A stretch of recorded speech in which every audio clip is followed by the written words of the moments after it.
Hello and welcome to today's Student CPD session. Today is looking at asking the right question, which might seem a bit of a strange topic, but I believe that we have lost in education the culture of inquiry, and I would love to see it come back. I would love to see the curious mind celebrated, because isn't that what education is? It has been said on a number of occasions that the beginning of wisdom is the knowledge of your own ignorance. Being aware of how little you know and how little you truly understand is where you start. So asking the right question is so important. Today I'm going to talk about a few different ideas around asking the right question, how you can do that, and how you get to be in a position where you're confident and you're excited about the learning process and asking the right question. The first idea that you need to engage with is bravery, because it has become more and more common for students to be reluctant to raise their hand and either respond or ask the question. There is a stigma attached to the student that says, I don't understand, or what do you mean? That is a real shame, and it's something that I wish we could just eliminate, wave the magic wand and it's gone. I have heard it said so often, and I, as a teacher, know that if you ask the question of, but what did you mean by that? Or can you explain that further? I can guarantee there will be other people in the room that put their pen down and look to hear the explanation. But it takes bravery to be the first person to raise their hand and ask the question to get more information. The best thing with this is if you can be specific. So, when you're declaring that you need further information, what you're saying is, I understand this part. What I want to understand more is another. That then should eliminate the fear of judgment from your peers that you are unsure or you didn't know, or worst case scenario, that you're not intelligent enough, which, let's face it, just isn't true.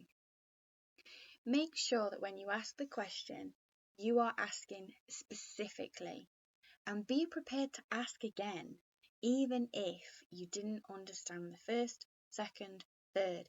Keep going. Have a curious mind. Let's restart the culture of inquiry and get asking questions to be so important. For anyone that spends any amount of time with me in a classroom, they will know that I am well and truly addicted to Twitter. Mostly because it provides a platform for me to find out more about the world in which I live and the people that I share this planet with. It so often shows a series of conversations, but oh my goodness, it can be an hour has passed and then I realise that I have dropped into the rabbit warren. I have got lost in this just depth of ideas and discussions and where it's led me. What I love about that is the subconscious nature of just wanting to find out more. I embrace it. I allot myself Twitter time so that I can give over to complete concentration, this thread of information that's going on in the world, and I can find out more. Again, it's about that culture of inquiry. Again, within it, it's not purposeful. I'm not sitting looking at my Twitter account and thinking, what do I want to know today? I read somebody's post and I think, well, what made them say that? So I read the post before it and I go, goodness, what sparked that? And it's that curiosity. Get lost in knowledge. It's so liberating.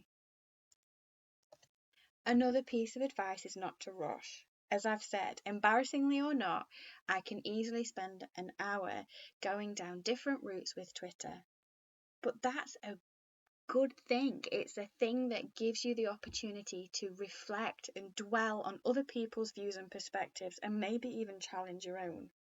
Children don't rush when they play. Children take their time processing and trying to get to their goal, whether that be building a road map out of felt or whether it's creating a sandcastle.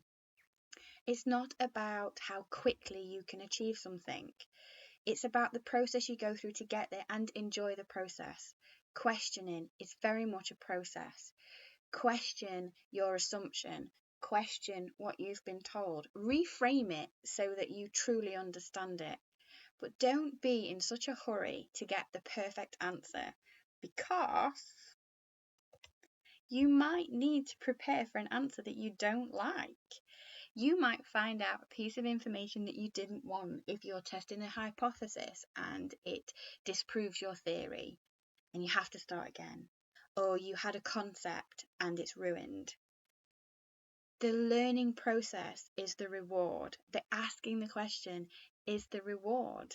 It's what gets us to understand one another, which is why sociology is such an interesting subject, because it asks why. Why would one set of people behave in one way and a different set of people under the exact same circumstances behave differently? We don't always like the answers that we get. Sometimes, well, as a teenager, the chances are, why do I have to do that? And a parent or guardian will have said, because I said so. Now, how infuriating is that statement? We don't like it. The question process is still as vital. We don't give up asking questions.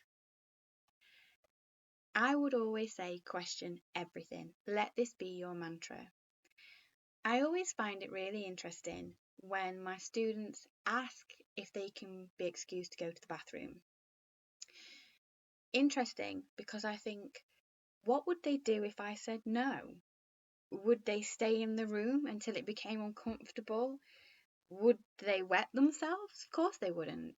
They're asking me because it's a mark of respect, that it's my classroom and they're going to have to leave the classroom, so they're just making sure I'm aware.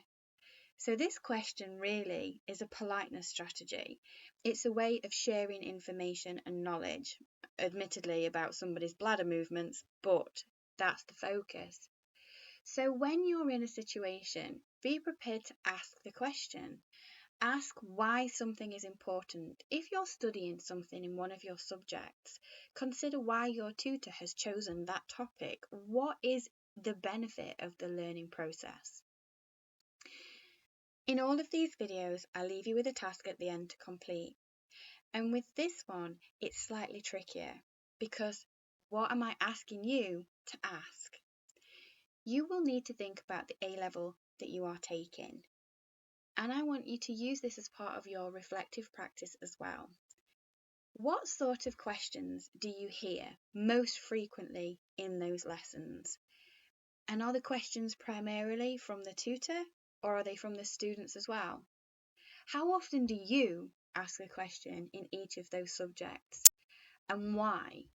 Are you more confident in one and not in another? Take some time to think about the process of asking questions. In metacognition, doing assessments, answering the questions is part of the learning process. So make this part of your natural routine and spend some time, as I've just said, thinking about how you can make this system work for you. And challenge yourself. For the subjects that you don't ask any questions in, start by asking one, just one. Not answering, asking a question. In that session, ask one question and write down what you asked and what the answer was, and start to see yourself develop into and embrace the culture of inquiry.